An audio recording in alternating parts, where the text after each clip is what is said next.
জনাব শেখরুল আলম, আপনাকে আমাদের অনুষ্ঠানে স্বাগত জানাচ্ছি। শুভেচ্ছা আপনাকে। একটা কথা, যে কথাটা আমি ভূমিকা একটু লম্বা করে বললাম, আপনি শুনলেন, যে যদি 6 মাস আগে নির্বাচন হতো,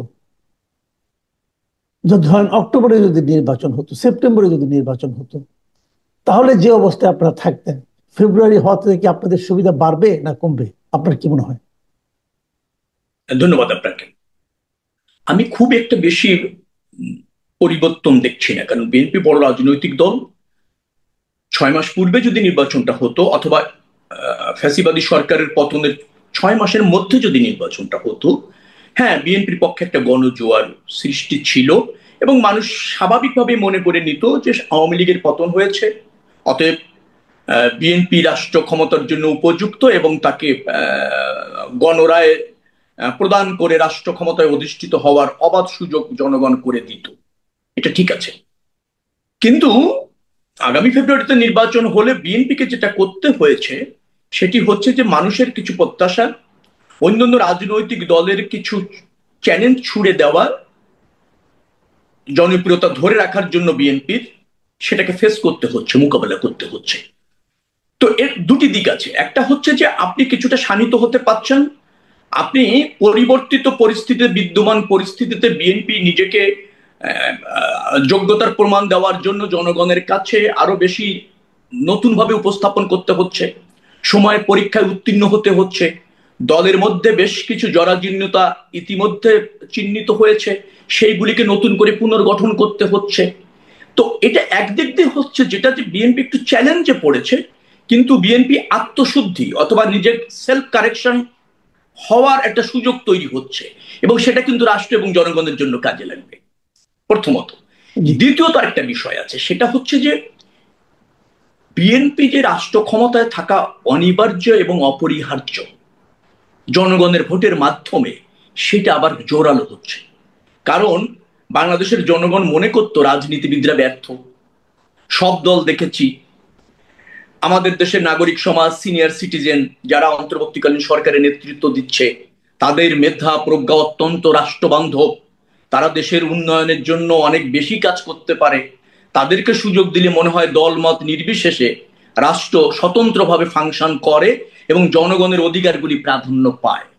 এরকম একটা ধারণা মানুষের মধ্যে ছিল।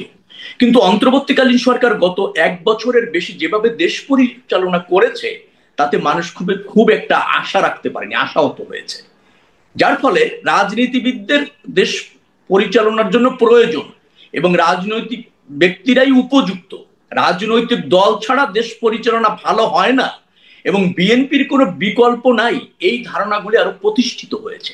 যার ফলে বিএনপি কিছু চ্যালেঞ্জ নিতে হয়েছে, কিন্তু বিএনপির অপরিহার্যতা বেড়েছে মানুষের কাছে এবং দেশের কাছে। সেই জায়গা থেকে যদি আপনি বলেন, তাহলে আমি এটা ইতিবাচকও দেখি। জি। আহ, এখন এর মধ্যে আমরা দেখছি যে জামায়াত ইসলাম, আমরা শুরুতে মনে করেছিলাম যে প্রধান বিএনপি প্রতিদ্বন্দ্বী হতে পারে জামায়াতে ইসলাম অথবা এনসিপি। ধীরে ধীরে এনসিপি যেন হারিয়ে যাচ্ছে, এখন জামাত বরং সামনের দিকে এগিয়ে আসছে। এবং সাম্প্রতিক সময়ে দুটো ঘটনা, ডাকসু এবং জাকসু নির্বাচনে এনসিপির কাছে যেভাবে বিএনপি ছাত্র সংগঠন, মানে ছাত্র দল ধরাশায়ী হলো, এতে কিন্তু মানুষের মনে একটা ধারণা তৈরি হয়েছে যে, মানে যে পলিটিক্যাল পার্টিরা, যে সংগঠনের একদিন কোনো দৃশ্যমান কোনো অস্তিত্ব ছিল না, তারা কিভাবে এত শক্তিশালী হয়ে গেল। তাহলে ছাত্র সংগঠনগুলি, ছাত্র মানে আপনার বিশ্ববিদ্যালয়গুলির মতো সারা দেশেও কি তারা একইভাবে অগ্রসর হয়েছে? এই ধরনের একটা চিন্তা কিন্তু মানুষের মধ্যে আছে। এবং তাদের বডি ল্যাঙ্গুয়েজ, তাদের কথাবার্তাতেও কিন্তু সেরকম কিছু একটা প্রকাশিত হচ্ছে। এবং অনেক জায়গায় আমরা বলতেও শুনছি, কেউ কেউ বলেছেন যে ডক্টর শফিকুর রহমানই হচ্ছে আগামী দিনে বাংলাদেশের প্রধানমন্ত্রী, এবং সেটা জামাতের অনেক নেতা প্রকাশ্যে এখন উচ্চারণ করার মতো সাহস পাচ্ছে, অথবা মানে পাচ্ছে, মনোবল পাচ্ছে। তো এই যে কথাগুলো, এটা কি আপনি কি মনে করেন না এই সমস্ত প্রচারণা, এই সমস্ত প্রচার বিএনপিকে কিছুটা হলেও ব্যাকফুটে নিয়ে যাবে? না, ঠিক আছে আপনার ধারণা, যে এই ধরনের প্রচার তো ফেস করা একটা বড় দলের জন্য, বা আগামীতে নির্বাচিত হতে পারে এরকম একটা রাজনৈতিক দলের জন্য জনমত গঠনের ক্ষেত্রে তো কিছুটা হলো আমাদেরকে চ্যালেঞ্জ নিতে হচ্ছে। তবে একটা কথা মনে রাখা দরকার, যে সেটা হচ্ছে যে আপনি জাতীয় রাজনীতিতে বা রাষ্ট্র ব্যবস্থাপনায় মানুষের প্রত্যাশা, আর ধরেন একাডেমিক যে প্রতিষ্ঠানগুলি আছে, বিশেষ করে বিশ্ববিদ্যালয়ের ছাত্র সংসদের মানুষের প্রত্যাশা বা শিক্ষার্থীদের প্রত্যাশা সম্পূর্ণ ভিন্ন, সম্পূর্ণ ভিন্ন। ওখানে ধরেন একাডেমিক নেতৃত্ব আপনি নির্বাচিত করছেন, আপনি একাডেমিক পরিসরের মধ্যে থেকে আপনার স্বার্থ অথবা ধরেন আপনার অধিকার নিশ্চিত করবার জন্য। আর জাতীয় রাজনীতিতে সব শ্রেণী পেশার মানুষ যুক্ত থাকে জাতীয় স্বার্থ বিবেচনা করে তাদের পারপাস রাষ্ট্র ব্যবস্থাপনাকে নিশ্চিত করতে পারবে সেই বিবেচনায়। যার ফলে এটা খুব একটা প্রভাব পড়বে বলে আমার কাছে জাতীয় যে নির্বাচন তাতে মনে হয় না। তবে এটা ঠিক, একটা প্রভাব তো পড়েছে যে আমাদের বিএনপির কৌশল নতুন করে নির্ধারণ করা, কিভাবে আমরা জনমত আবার প্রতিষ্ঠিত করতে পারি বা ধরে রাখতে পারি সে ব্যাপারে আরো মনোযোগী হওয়া, তারপরে জাতীয় রাজনীতির কৌশলের প্রচার প্রচারণায় বা রাজনৈতিক দলের অবস্থানটি, বিএনপির অবস্থানটাকে জনগণের কাছে আরো পরিষ্কার করবার জন্য নতুন কোনো কৌশল অবলম্বন করা, সেই জায়গাগুলি তো আমাদের জন্য ইতিবাচকভাবে যদি আমরা দেখি, আমার মনে হয় যে আগামীতে আরো ভালো করার সুযোগ হবে। আরেকটা কথা মনে রাখা দরকার যে বাংলাদেশে তো একটা রাজনৈতিক শূন্যতা তৈরি হয়েছে ফ্যাসিবাদী আওয়ামী শাসনের অবসানের পর। আওয়ামী লীগ এখন রাজনৈতিক কর্মকাণ্ড নিষিদ্ধ। তো মানুষ তোর একটা চাহিদা থাকবে যে দ্বিধারার রাজনীতি প্রতিষ্ঠিত করার জন্য, অর্থাৎ যে রাজনৈতিক দলটি বেশি জনপ্রিয় সে ক্ষমতায় যেতে পারে, কিন্তু তাকে চ্যালেঞ্জ করতে পারে এরকম একটা শক্তি মানুষ খোঁজে। সেটি না হলে তো রাজনৈতিক ভারসাম্য ধরেন থাকে না, গণতন্ত্রের জন্য উত্তম না। যেমন অনেকে বলেছে যে নির্বাচনের বিএনপি ক্ষমতায় আসবে, কিছুদিন আগেও মানুষ বলেছে শক্তিশালী বিরোধী দল কি হবে। তো এখন তো দেখছি যে এটা শক্তিশালী বিরোধী দল না, জামাত যা মনে করছে নিজেদেরকে, তারা নিজেদেরকে ক্ষমতাশীল দলই মনে করছে। তাদের অনেক নেতা এভাবেও বলেছেন যে তারা ক্ষমতায় যাচ্ছে। তো এটা গণতন্ত্রের জন্য ভালো, এটি রাজনৈতিক দলগুলির মধ্যে ভারসাম্য অথবা চ্যালেঞ্জ দেওয়া, অথবা উভয় রাজনৈতিক বা সব রাজনৈতিক দল জন আকাঙ্ক্ষা ধারণ করতে বাধ্য হবে বা ব্যস্ত থাকবে, সেই ধরনের একটা পরিবেশ তৈরি হচ্ছে। যেহেতু আমরা জনপ্রিয় রাজনৈতিক দল, জন আকাঙ্ক্ষা ধারণ করে রাজনীতি করে বিএনপি, অতএব বিএনপি এগুলিকে ইতিবাচক হিসেবে দেখছে এবং আগামী দিনে এইসব পরীক্ষায় উত্তীর্ণ হয়ে জনসমর্থন নিয়ে জনগণের রায়ের ভিত্তিতে ক্ষমতায় যেতে চাচ্ছে। যেহেতু আমরা জনগণের রায়ের উপর আস্থা রাখি এবং জনগণের রায়ের ভিত্তিতে ক্ষমতায় যেতে চাই, এগুলি আমাদের জন্য খুব চ্যালেঞ্জ হবে না। তবে আমাদের নতুন করে শানিত হতে হবে, নতুন করে ঐক্যবদ্ধ হতে হবে, নতুন করে জন আকাঙ্ক্ষা ধারণ করে কর্ম পরিকল্পনা গ্রহণ করতে হবে। আগামী দিনের নির্বাচনী ইস্তেহারে আমাদের যে 31 দফা আমরা ফোকাস করেছিলাম, মূল মন্ত্র হিসেবে ধারণ করেছিলাম, সেটাকে আরো বিস্তৃত করতে হবে। সেটা যদি করতে পারি আমার কাছে মনে হয় না যে খুব বেশি চ্যালেঞ্জ হবে। তবে একটা জিনিস ইতিবাচক বিএনপির জন্য, যে বিএনপির পথটা একবার স্মুথ যে না, শুধু মার্কা নিয়ে গেলেই আমরা নির্বাচিত হয়ে যাব, এই যে মানসিকতা কিছু মানুষের মধ্যে ছিল বা কিছু প্রার্থী অথবা দলের মধ্যে যারা অধিক কনফিডেন্ট রাখে তাদের মধ্যে ছিল, সেখানে পুনর্বিবেচনা করার সুযোগ হচ্ছে। আর এগুলি পুনর্বিবেচনা করলে যেটা হয়, দেশ এবং জাতি উপকৃত হয়, দল কারেকশন হয়। এটা ইতিবাচক দিক হচ্ছে যে রাজনৈতিক একটা প্রতিযোগিতা যদি থাকে তাহলে আমার মনে হয় দিন শেষে দেশ এবং জাতি লাভবান হয়, সেদিকে আমরা এগোচ্ছি। আর বিএনপি চ্যালেঞ্জ নিতে জানে, অতীতও নিয়েছে, 5বার জনগণের ভোটে নির্বাচিত হয়েছে, 17 বছর ধরে আওয়ামী দুঃশাসনের বিরুদ্ধে লড়াই করেছে। অতএব তাদের নেতা কর্মীরা শুধুমাত্র, আমি আবারও বলছি, নিজেকে একটু গুছিয়ে নিয়ে একটু ধরেন থমকে গিয়ে আবার চিন্তা ভাবনা করে অগ্রসর করলেই এই চ্যালেঞ্জ মোকাবেলা করা যাবে। আচ্ছা, আপনি একটা কথা বললেন যে অন্তর্বর্তী সরকার যেভাবে দেশ পরিচালনা, তাতে মানুষ অতটা খুশি হয়নি। কিন্তু আমরা দেখছি যে আপনাদের নেতা, আপনাদের মহাসচিব মির্জা ফখরুল ইসলাম আলমগীর এই অন্তর্বর্তীকালীন সরকারের যিনি প্রধান ডক্টর মোহাম্মদ ইউনূসের মধ্যে আপনাদের দলের প্রতিষ্ঠাতা জেনারেল জিয়াউর রহমানের প্রতিচ্ছবি দেখতে পাচ্ছেন। তো এটা দুটোর সঙ্গে মানে আপনি মিলাবেন কিভাবে দুটোকে? না, ইউনূস সাহেব বলেন ভালো, তিনি যখন বক্তব্য দেন মনে হচ্ছেন সারা পৃথিবীটাই উনি পরিবর্তন করতে দিতে জানেন এবং পারেন। এভাবে ওনার বক্তব্যটা বেশ কিন্তু আকর্ষণীয় এবং মানুষকে টাচ করে। তো উনি যখন বক্তব্য দিচ্ছিলেন, মহাসচিব খুব সরলভাবে বলেছেন যে জিয়াউর রহমানেরও এরকম মানুষকে আশ্বস্ত করতেন, আশা জাগাতেন এবং তা বাস্তবায়ন করতেন। জিয়াউর রহমান আর ইউনূস সাহেবের মধ্যে পার্থক্যটা একটা জায়গায়, জিয়াউর রহমান যে স্বপ্ন দেখাতেন বা দেখতেন সেটা বাস্তবায়ন করতে পারতেন বা জানতেন, ইউনূস সাহেব অনেক স্বপ্ন দেখাতে জানেন, উপস্থাপন করতে জানেন, সমস্যাগুলি চিহ্নিত করতে জানেন, এবং তার একটা মহৎ উদ্দেশ্য আছে, আমি এখানে সন্দেহ রাখি না, কিন্তু বাস্তবায়ন করতে কম জানেন অথবা জানেন না। এইটুকু হলো পার্থক্য। মির্জা ফখরুল ইসলাম আলমগীর তার ওই বক্তব্য শুনে জিয়াউর রহমানের যেভাবে আপনার সমস্যাগুলি চিহ্নিত করে উপস্থাপন করতেন এবং যেভাবে মনোযোগী থাকতেন সমাধান করার জন্য, ওই অংশটা দেখতে পেয়ে সরলভাবেই উনি ওই মন্তব্য করেছেন। অর্থাৎ একজন রাষ্ট্রনায়ক পরিপূর্ণভাবে যদি বলেন জিয়াউর রহমান তার ছিল, জিয়াউর রহমান শুধু স্বপ্ন দেখান নাই, সেগুলি বাস্তবায়ন করেছেন। 3.5 বছরে স্বনির্ভর বাংলাদেশ করেছেন। 3.5 বছরের মধ্যে বাংলাদেশের স্বাধীনতা সার্বভৌমত্ব যে ঝুঁকিতে পড়েছিল সেগুলি অক্ষুণ্ণ রাখার চেষ্টা করেছেন। জনকল্যাণ জনসমৃদ্ধি ধারণ করে আপনি যদি বলেন সেই 19 দফা এবং তার আলোকে বহির্বিশ্বের সাথে আঞ্চলিক সম্পর্ক, আন্তর্জাতিক সম্পর্ক উন্নয়ন করা, দেশকে রিপ্রেজেন্ট করতে হবে, সমস্যাগুলি চিহ্নিত করতে হবে এবং যোগ্য মেধাবী লোককে চুজ করে সেই প্রয়োজনে কাজে লাগানো, এটা করেছিলেন 3.5 বছরে। যুগান্তকারী উন্নয়ন, যুগান্তকারী পরিবর্তন তিনি করতে সক্ষম হয়েছিলেন। ইউনূস সাহেব গত 1.5 বছর অনেক কিছু ধারণ করেছেন 1.5 বছরে, কিন্তু সমস্যাটা হচ্ছে বাস্তবায়ন করতে গিয়ে তিনি ব্যর্থ হয়েছেন। এখন হয়তো ব্যর্থ হয়েছেন, তারপরেও হচ্ছে তার যে চিন্তাগুলি সেগুলির প্রতি আমরা শ্রদ্ধা রাখতে চাই। আর বিএনপির আরেকটা সমস্যা হচ্ছে, বিএনপি যে কোনো মানুষের ভালো কিছুকে অ্যাপ্রিসিয়েট করে। এখন ইউনূস সাহেবের ভালো বক্তব্য ইন্টারন্যাশনালি বা জাতিসংঘের দলটাকে, দেশটাকে যেভাবে রিপ্রেজেন্ট করতে চেয়েছিলেন, সভাটাকে গল্লিকে চিহ্নিত করে, সেটাকে আমরা অ্যাপ্রিসিয়েট করেছি।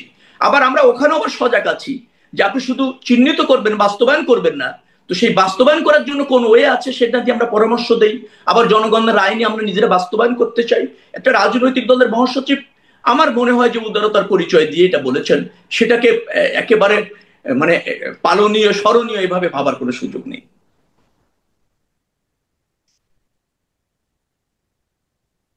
আহ আপনি বলেন ভালো। আপনি যেভাবে এটাকে ব্যাখ্যা করেন, আমার তো মনে হয় যে মির্জা ফখরুল ইসলাম নিজে যেভাবে ব্যাখ্যা করতেন কিনা জানি না, হয়তো তিনি খুব খুশি হবেন যে ব্যাখ্যার একটা পথ পাওয়া গেছে।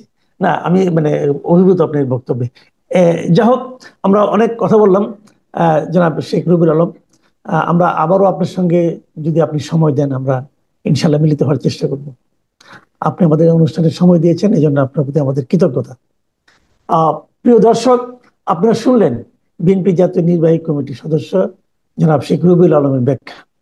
উনি জামাত সম্পর্কে বললেন, বিএনপির সম্ভাবনা নিয়ে কথা বললেন, এবং সর্বোপরি বিএনপি যে চ্যালেঞ্জ দিতে পারে এবং এটা পছন্দও করে, সে কথাটা অনেক ধন্যবাদ। ডক্টর নিউটন, আমরা শুরুতে যে কথাটা নিয়ে বলতে চাই, আপনি যদি সংক্ষেপে আমাদের একটু, যে এই যে পিয়ার পদ্ধতির দাবিটা, এটা আসলে পিয়ার পদ্ধতিটা কি সংক্ষেপে যদি একটু বলেন, এবং এর ভালো মন্দ দুই দিকটাই যদি আমাদের একটু, এবং আমাদের বর্তমানে যে প্রচলিত পদ্ধতি তার সঙ্গে এর পার্থক্যটা কি, বর্তমান পদ্ধতিতে সমস্যাটা কোথায়, বিকল্প পদ্ধতি কেন আমাদের চাইতে হবে, এগুলো যদি সংক্ষেপে একটা ধারণা যদি দেন, তারপরে আমরা অন্য প্রশ্নে যাই। পিআর তো প্রপোর্শনাল রিপ্রেজেন্টেশন কে সংক্ষেপে পিআর বলা হচ্ছে। তো আমাদের দেশে ইংরেজি শব্দ বেশি ব্যবহার করার চেষ্টা করা হয়, সেখান থেকে পিআর শব্দ হয়তো বেশি ব্যবহার করা হচ্ছে। তো এটা বাংলা তো হবে সংখ্যানুপাতিক প্রতিনিধিত্ব, তাই না? তো আমরা হয়তো বা একটা সুন্দর বাংলা নাম এখানে ব্যবহার করতে পারতাম, হুম বাট হুম সেটা যাই হোক। আহ, কথা শুনে বোঝা যাচ্ছে যে যত পার্সেন্ট ভোট পাবে কোনো একটা দল, হুম তত পার্সেন্ট আসন পাবে, এরকমটা বোঝানো হচ্ছে। হুম হুম হুম আমাদের বর্তমান যে পদ্ধতি আছে সেখানে আমরা প্রায় সময় দেখি যে কোনো দল হয়তো 2/3 মেজরিটি পাচ্ছে, জি, কিন্তু আমরা যদি তাদের প্রাপ্ত ভোটের দিকে তাকাই তাহলে কিন্তু দেখি না যে তারা 2/3 ভোট পাচ্ছে সারা দেশের মানুষের কাছ থেকে। রাইট। তাদের ভোট এ পর্যন্ত সর্বোচ্চ আমরা দেখেছি 40%, তাই না? বা 48% দেখেছি 2008-এর নির্বাচনে। তখনকার সরকারি দল পেয়েছে, বিজয়ী দল পেয়েছে 48%, আর তার আগে নির্বাচন 2001-এর নির্বাচনের তখনকার বিজয়ী দল পেয়েছে 40%। তো জি। যেখানে ভোটের সংখ্যা অর্ধেকও পার হয় না, কিন্তু আসন সংখ্যা কিন্তু 2/3 চেয়ে বেশি হয়ে হয়ে যায়। যায় অথবা 2/3 হুম ছুঁয়ে যায়। তো এই যে তফাৎ, এই যে এক যাত্রায় দুই ফল, হুম এটা হুম কিন্তু একটা পদ্ধতির আসলে এক ধরনের দুর্বলতা প্রকাশ করে। তো এটা বোঝা যাচ্ছে যে আমাদের বর্তমান যে পদ্ধতি আছে সেটা এক রকমের সমস্যা আছে সেখানে। সেই সমস্যাটা অ্যাড্রেস করা দরকার, সমাধান করা দরকার, কিন্তু সেটার গ্রহণযোগ্য সমাধান কি হতে পারে সেটা নিয়ে নানা চিন্তা ভাবনা হতে পারে। আহ, কারণ আমরা হয়তো বা লক্ষ্য করে দেখেছি যে এরকম ভোটিং পদ্ধতির মাধ্যমে, প্রচলিত ভোটিং পদ্ধতির মাধ্যমে যে দলগুলো বিজয়ী হয় তারা এক ধরনের আহ একচেটিয়া আধিপত্যবাদ চর্চা করার চেষ্টা করে।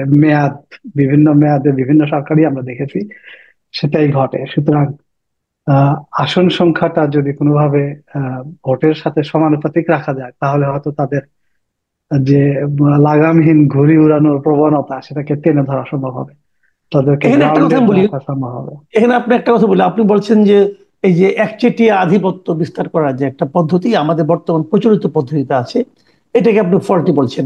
কিন্তু এর বিপরীত কথাও তো বলা হয়ে থাকে যে পিয়ার পদ্ধতি যখন হবে তখন একটা হ্যাঙ্গিং গভর্নমেন্ট হওয়ার একটা আশঙ্কা থাকে। একটা আপনার একটা যে যে ধরনের ঘটনা আমরা নেপালে বারবার দেখছি, বছর যেতে না হ্যাঁ, যেতে একদল আরেক দলকে একটা আপনার ট্রেড হর্স হর্স ট্রেডিং এর মতো কেনাকাটা করছে, সরকার পড়ে যাচ্ছে। হ্যাঁ, হ্যাঁ, সেটাও তো একটা সমস্যা। হ্যাঁ, প্রতিটা পদ্ধতিরই কিছু সুবিধা আছে, কিছু অসুবিধা আছে। যেমন আপনি যেটা বলছেন ঠিকই বলছেন যে পিআর পদ্ধতির ওইটা একটা সমস্যা আছে যে ছোট ছোট অনেকগুলা দল যেহেতু আসন পেয়ে যাবে, তারা মিলে একাট্টা হয়ে যাবে। অথবা বাংলাদেশের আহ অবস্থায় যদি বিবেচনা করি, কোন দলই তো 50% আসন পাবে না, তাই না? কারণ তারা ফিফটি রাইট। পার্সেন্ট ভোট পায় না। তাহলে সরকার গঠন করবে কে, সেটা নিয়ে একটা সমস্যা দেখা দিবে। তখন দেখা যাবে ছোট দলগুলা একত্র হয়ে বড় দলকে এক ধরনের ম্যানিপুলেট করার চেষ্টা করবে। নানা রকমের হর্স ট্রেডিং এর কথা যেগুলো বলছে সেই সব বিষয় আসবে। সেটা হচ্ছে ওই পদ্ধতির অসুবিধা। আর আমাদের প্রচলিত পদ্ধতির অসুবিধা আমরা বললাম, কিন্তু ওই পদ্ধতির আবার সুবিধা আছে। পিআর পদ্ধতির আবার সুবিধা যেটা হচ্ছে যে এই যে এখন আমাদের একটা আসন, কোনো আসনে দেখা যাচ্ছে 7 লাখ ভোট, কোনো আসনে দেখা যাচ্ছে মাত্র হয়তো 1 লাখ বা 2 লাখ ভোট। এরকম কিন্তু ঢাকার আসনের দিকে তাকান বা সাতক্ষীরার আসনের দিকে তাকান, এরকম পাবেন। So, আসনগুলা কিন্তু সমান না, তাদের যে অনুপাত সেটা সমান না, আবার ভোটের সাথে আসন সংখ্যা মিলছে না। সুতরাং সব মিলায় এখানে যদি আমরা ন্যায্যতা এবং সুষম বন্টন দেখতে চাই, যে জনসংখ্যার সাথে প্রতিনিধিত্বের বন্টন, এটা তো ঠিক মতো হচ্ছে না, যেটা পিআর পদ্ধতি আমাদেরকে দেবে। তো আমরা রিসেন্টলি একটা লেখা লিখেছি, যেটা আপনি হয়তো নিজেও পড়েছেন, কাকবাল জি, স্যার, আমি আমি, করেছি। আহ, আহ, ইয়া স্বাক্ষর শতাব্দী এবং ডক্টর ফারজান আলম মিলে সেখানে আমরা বলার চেষ্টা করেছি আসলে আমরা যদি দুটাকে হাইব্রিড করি, একটা মিশ্র পদ্ধতি ব্যবহার করি, সেটা বরং ভালো সুবিধা দেবে। তার কারণ সেটা আসলে আমাদেরকে দুই পদ্ধতির ভালো গুণাবলীকে একসাথে করার সুযোগ দেবে। জি। তো এই পদ্ধতিটা কি সংক্ষেপে একটু আমাদেরকে জানাবেন? এটা কি আমাদের দেশের জন্য অ্যাপ্লিকেবল? কি মনে হয় আপনার কাছে? আমরা সেটাই যুক্তি দেওয়ার চেষ্টা করেছি। সেটা নানা কারণে উম, আমাদের জন্য ভালো হতে পারে। প্রথমত, ওই পদ্ধতিতে যদি আমরা করি, আহ, আচ্ছা, আমরা হয়তোবা একটু খেয়াল করছি যে বড় দলগুলা কিন্তু পিআর পদ্ধতি চাইবে না, স্বাভাবিকভাবে চাইবে না, কারণ তারা তো সংখ্যাগরিষ্ঠতা পাবে না, সেখানে চাবে না। অথচ ছোট দলগুলা আবার পিআর পদ্ধতির পক্ষে থাকবে, এটাই স্বাভাবিক প্রবণতা আমরা দেখব। তো জি। আমরা যদি একটা মিশ্র পদ্ধতিতে যাই, সেখানে যেটা হবে, বড় দলগুলো ঠিকই সংখ্যাগরিষ্ঠতা পাবে, কারণ এখনকার পদ্ধতিতে তো থাকছে। আবার অন্যদিকে তারা যে আহ, তাদের আসন এবং তাদের ভোট প্রাপ্তির মধ্যে যে বিশাল পার্থক্য, সেটা কিন্তু কমে যাবে, কারণ প্রপোর্শনাল রিপ্রেজেন্টেশন অনুযায়ী যদি আসন বন্টন করা হয়, তাহলে ওইটার গ্যাপটা অনেকখানি কমে যাবে। সো সুতরাং একটা মাঝামাঝি অবস্থার সৃষ্টি হবে, যেখানে সেই অচল অবস্থাটাও আসবে না, যেখানে সরকারি দলকে হবে সেটা নির্ধারণ করতে সমস্যা হচ্ছে। আবার অন্যদিকে ছোট দলগুলো কিছু আসবে যাদের এজেন্ডা তারা আহ, নিজেরা উত্থাপন করতে পারবে সংসদে। আবার বড় দলগুলার অকারণে যে সংখ্যাগরিষ্ঠতা পেয়ে, মানে নিরঙ্কুশ বা 2/3 সংখ্যাগরিষ্ঠতা পেয়ে সংবিধানের উপর যে কাটাছেঁড়া করতে চায়, সেটাও জি। লাঘব হবে। তো সব মিলে একটা একটা ভারসাম্যপূর্ণ অবস্থা তৈরি হবে বলে মনে হয়। সেটা কি আপনাদের পদ্ধতিটা কি একটু সংক্ষেপে বলতে পারবেন আমাদেরকে? আপনারা কি মিশ্র আমাদের পদ্ধতি করতে পদ্ধতিটা, চাচ্ছেন? মানে কোথায় কার সঙ্গে কি মিশাচ্ছেন, এটা হ্যাঁ, একটু আমাদের বলেন। পদ্ধতিটা, আচ্ছা আমি গুণগত ভাবে বলি, সংখ্যাগত ভাবে হয়তোবা বিভিন্ন জিনিস একটু ডিবেট করা যেতে পারে। যেমন এখন যেহেতু 300টা আসন আছে আমাদের, জি। যেটা কিনা প্রচলিত পদ্ধতিতে হচ্ছে, এটা হতে পারে। তার সাথে জি ধরা যাক আরো 300 যোগ করা যেতে পারে, যেটা সংখ্যানুপাতিক পদ্ধতিতে ভাগ করে দেওয়া হবে, মানে পার্টিগুলো আচ্ছা। যত পার্সেন্ট ভোট পাবে সেটা অনুযায়ী। তো এরকমের হুম মিশ্র পদ্ধতি যে শুধু বাংলাদেশে নতুন হবে তা না, এটা জার্মানিতে এরকম আছে। জি জার্মানিতে অবশ্য দুইটা আলাদা ব্যালটে হয়। হুম আবার অন্যদিকে নিউজিল্যান্ডে আছে। হুম হুম, নিউজিল্যান্ডে একটা ব্যালটেই আসলে আহ একটা ব্যালটেই দুইটা ভোট হয় আর কি, এরকম। তো আচ্ছা। আমি অবশ্য দুইটা ভোট শিওর মানে না কি নিউজিল্যান্ডে একটা একটা একটা ব্যালটেই হয় আপনার, কিনা। আমি জার্মানির কথা জানতে চাচ্ছি। একটা ব্যালটে ভোট হলো আপনার সে তারা স্থানীয় প্রার্থীকে দিচ্ছে, আর একটা হ্যাঁ, ব্যালট হচ্ছে পার্টিকে দিচ্ছে, এই তো? পার্টিকে দিচ্ছে, হ্যাঁ হ্যাঁ, আচ্ছা এটা। আচ্ছা আচ্ছা, হ্যাঁ। তার মানে তো এটা পিআর কিন্তু এবং খুব একটা আমাদের জটিল যেটা আছে পদ্ধতি না, হ্যাঁ। প্রচলিত, এই দুটো মিক্স আপ, তারপরে কি হবে, রেজাল্টটা দুটো কিভাবে হবে? রেজাল্টটা তো যেটা নর্মালি আমাদের যেটা হচ্ছে সেরকম করে যারা প্রার্থী তারা বিজয়ী হবেন, আবার অন্যদিকে পার্টি কত পার্সেন্ট ভোট পেলো সেটা অনুযায়ী পার্টির যে তালিকা সেখান থেকে প্রথম অত পার্সেন্ট সদস্য আসবে। আচ্ছা আরো কিছু ডিটেলস আছে, সেটার দিকে আমরা যাচ্ছি না। তো সব মিলা সংসদ গঠিত হবে। আবার নিউজিল্যান্ডেও একই ওকে। রকম। নিউজিল্যান্ডেও একই রকম। সেখানেও ভোট থেকে সাধারণভাবে নির্বাচিত হবে, আবার একটা পোর্শন সেখানে অবশ্য সমান সমান না। নিউজিল্যান্ডে যেমন 120টা আসনের মধ্যে গত 2023-এর ইলেকশনে 72টার মতো এসেছে আমাদের প্রচলিত পদ্ধতির মতো, আর বাকিটা এসেছে সংখ্যানুপাতিক পদ্ধতিতে। তো এই যে আচ্ছা সংখ্যাটা আচ্ছা 300টা হবে কিনা সেটা একটা ভাবে নির্ধারণ করা যেতে পারে সংখ্যাটা। বাট কথা হচ্ছে আচ্ছা যে আচ্ছা আচ্ছা এই প্রতিনিধিত্বশীল পদ্ধতিটা থাকতে পারে, সেটা দিয়ে এই জিনিসগুলো ব্যালেন্স করা যেতে পারে। আচ্ছা আচ্ছা। তো এটা এটা এটা আপনার কাছে মনে হচ্ছে যে তাহলে যারা পিআর চাচ্ছে, মানে অন্ততপক্ষে একজন দুইজন যে পলিটিক্যাল পার্টিগুলো চাচ্ছে যে 1% ভোট পেয়ে অথবা আধা পার্সেন্ট ভোট পেয়ে তারা হয়তো সংসদে প্রতিনিধিত্ব করতে পারবে, তাদের একটা ভয়েস থাকবে, সেটা যেমন হ্যাঁ বাস্তবায়িত হবে, হ্যাঁ আবার ওরকম হ্যাঁ, স্থানীয়ভাবে যে নির্বাচন যেটা হচ্ছে এটাও বাস্তবায়িত হবে, এটা এই তো? বাস্তবিত হবে। হ্যাঁ, হ্যাঁ। এবং এখানে আসলে স্থানীয় ইস্যুগুলা যেমন স্থানীয় প্রতিনিধির মাধ্যমে আসবে, জাতীয় ইস্যুগুলা বা কোনো কোনো বিষয়ে দক্ষ যে লোকজন তারা পিআর পদ্ধতির মাধ্যমে সংসদে যেতে পারবে। তো দুই দিকে এই ব্যালেন্স করা সম্ভব হবে। মানে আমাদের এখানে যারা পিআর এর পক্ষে কথা বলছিলেন আমরা দেখছি বিভিন্ন অনুষ্ঠানে তারা আলোচনা করছিলেন, ও তাদেরকে যখন তার প্রতিপক্ষ অথবা উপস্থাপক নিজে জিজ্ঞাসা করেন যে আপনি যদি পিআর পদ্ধতি করেন তাহলে সেখানে স্বতন্ত্র প্রার্থীর কি ভবিষ্যৎ, তো তারা কিন্তু এই জায়গাটাতে আটকে যান, এই স্বতন্ত্র প্রার্থীর জন্য তারা কি করবেন। তো আপনি যেটা বললেন এখানে তো স্বতন্ত্র প্রার্থীর একটা যাওয়ার জায়গা আছে, উনি যদি বেশি হ্যাঁ জনপ্রিয় হন হ্যাঁ তাহলে উনি, হ্যাঁ, হ্যাঁ এটা আমার মনে হয় অধিকতর গ্রহণযোগ্য। আমি আমার কাছে কিন্তু মেক সেন্স মনে হচ্ছে, কারণ আপনারা একটা মোটামুটি ভালো একটা প্রস্তাব দিয়েছেন। তো আপনারা কি এই প্রস্তাবটা নিয়ে কারোর সঙ্গে, আমাদের দেশে যারা নাকি রাজনীতি করছেন, যারা নাকি নীতি নির্ধারণ করছেন, তাদের কারোর সঙ্গে কি আপনাদের এটা নিয়ে কোনো আলোচনা হয়েছে? হ্যাঁ, এখন পর্যন্ত এটা নিয়ে আমাদের ওইভাবে আলোচনা হয় না। আমরা যেহেতু একাডেমিক মোটামুটি সবাই, তো জি আমরা প্রথমত প্রথম আলোতে একটা লেখা দিয়েছি এটা নিয়ে। অবশ্য আমরা একটা আহ, গবেষণা প্রবন্ধ লেখারও চেষ্টা করছি। সেটা নিয়ে জি। আজকে সারাদিন কাজ করছিলাম অবশ্য। তো আচ্ছা সেটা আচ্ছা। তো প্রবন্ধ আকারে আনার ইচ্ছা। হ্যাঁ, অবশ্যই এটা বড় আকারে আমরা বিভিন্ন জনের কাছে পৌঁছায় দিতে চাই। যেমন আপনার জি থ্রুতে হয়তো অনেক লোকজন এটা জানবে। তারপরে জি আরো অন্য লোকজন যদি আগ্রহী হয়, কারণ আমরা একাডেমিক, আমরা চেষ্টা করবো আমাদের আমাদের যে উপায় সেই অনুযায়ী যেভাবে এটাকে অন্যদের কাছে পৌঁছায় দেয়া। বাট যারা পিআর নিয়ে আগ্রহী এবং আরো ডিপলি বিষয়টাকে বুঝতে চান, তারা জি। অবশ্যই আমাদের লেখা পড়বেন, এবং যদি কোনো কোনো রকমের প্রশ্ন উত্থাপিত হয় সেগুলা আমরা জবাব দিতে আহ রাজি থাকবো আর কি। তার মানে আমি যেটা বুঝতে পারলাম আপনাদের বক্তব্য থেকে, সেটা হলো যে এটাকে আপনি যে নামেই অভিহিত করি না কেন, আপনাদের মূল লক্ষ্যটা হলো যে দেশের একটা অধিকতর গণতান্ত্রিক প্রক্রিয়া বাস্তবায়ন করা, প্রতিষ্ঠা করা, এবং হ্যাঁ এমন একটা গণতান্ত্রিক প্রক্রিয়া যেখানে নাকি আহ, মানে সাধারণ মানুষের যে ভয়েসটা সেটাও যাতে হ্যাঁ পার্লামেন্টে উচ্চারিত হয়, এই তো মূলত হ্যাঁ হ্যাঁ বক্তব্যটা। হ্যাঁ হ্যাঁ হ্যাঁ আচ্ছা আচ্ছা।